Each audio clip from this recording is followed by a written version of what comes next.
करने जाते थे पुण्य, हो जाता था पाप। हम में से बहुत सारे लोग पुण्य ही करना चाहते हैं, लेकिन गलती से अगर पाप हो रहा है तो उसको भी तो हमें ही भोगना है। हमारे कर्मों की सजा हमें ही भोगनी होगी। नमस्कार।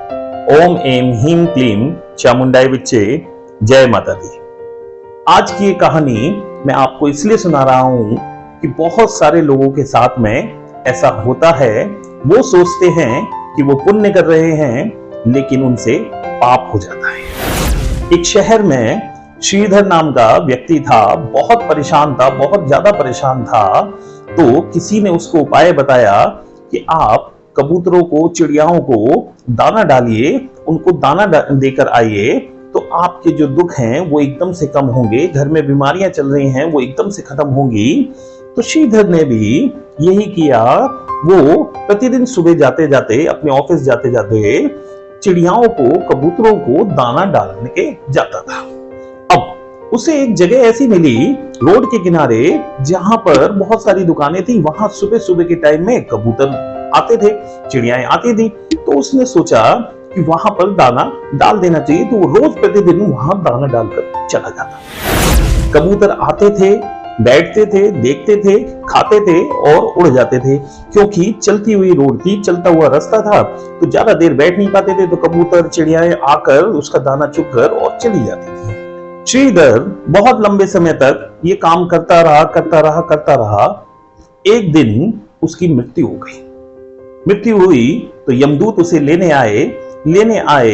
तो वो उसको जब ऊपर लेके जा रहे थे, तो यमदूतों ने उससे बोला कि तुमने बहुत पाप किए हैं, तो अब तुम्हारी सजा तुम्हें नरक में ही भोगनी पड़ेगी। तो श्रीधर ने एकदम से यमदूत से बोला, भाई आपको हो सकता है कोई गलती हुई हो, मैं तो रोज पुण्य ही करता था, पाप तो मैंने किए नहीं। अब पता नहीं आप लोग कैसे मुझे स्वर्ग की जगह नरक में ले जा रहे हैं। नरक में जैसे ही पहुंचे तो सामने यमराज खड़े थे। यमराज से श्रीधर ने कहा कि प्रभु, हो सकता है आपसे गलती हो गई हो, मैं तो प्रतिदिन पुण्य करता था, लेकिन आपके यमदूत मुझे पाप समझकर, पाप बताकर मुझे नरक में ले आए। तो कृपया ऐसा गुनाह मत कीजिए, मुझे स्वर्ग में भेजिए, मुझे स्वर्ग भेजिए। तो यमराज हंसते हुए बोले श्रीधर, तुमने किया तो पुण्य था, लेकिन हो तुमसे पाप गया। फिर यमराज ने उसे फ्लैशबैक में दिखाया कि देखो, तुम चिड़ियाओं को दाना रोज डालते थे, प्रतिदिन चिड़ियाओं को दाना डालते थे, कबूतरों को दाना डालते थे। तो तुम जब जाते थे दाना फेंक कर चले जाते थे, लेकिन उसके बाद होता क्या था?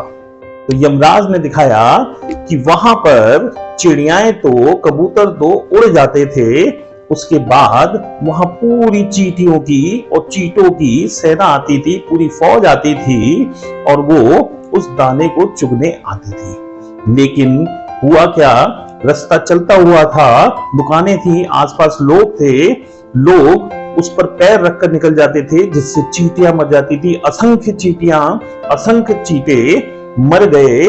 सिर्फ किसकी वजह से? श्रीधर की वजह से। ऐसा यमराज ने उसे बताया कि तुम्हारी वजह से लाखों अरबों चींटियां और चींटे मर गए, सिर्फ इसलिए क्योंकि तुम जो दान करते थे, तुम जो पुण्य करते थे, उससे कबूतरों का तो पेट भरता था, लेकिन असंख्य चींटियां और चींटे मर गए। इसलिए तुमने तो पुण्य किया, लेकिन तुम्हारा ये पुण्य पाप में बदल गया। तुम स्वर्ग से जाते जाते नरक में आ गए। तो बात को गहराई से समझिएगा। आप पुण्य करने की कोशिश कर रहे हैं, पुण्य करने जा रहे हैं, लेकिन आपसे यदि पाप हो गया तो फिर इसकी जिम्मेदार आप ही हैं। आपको ही अपने कर्मों की सजा भोगनी पड़ती है। इसलिए इस कहानी से समझिएगा कि जो पुण्य करने जा रहे हैं उसके आगे और पीछे का जरूर सोचिएगा। बाकी माता वैष्णो देवी आप सबकी मनोकामना पूर्ण करे। जय माता दी।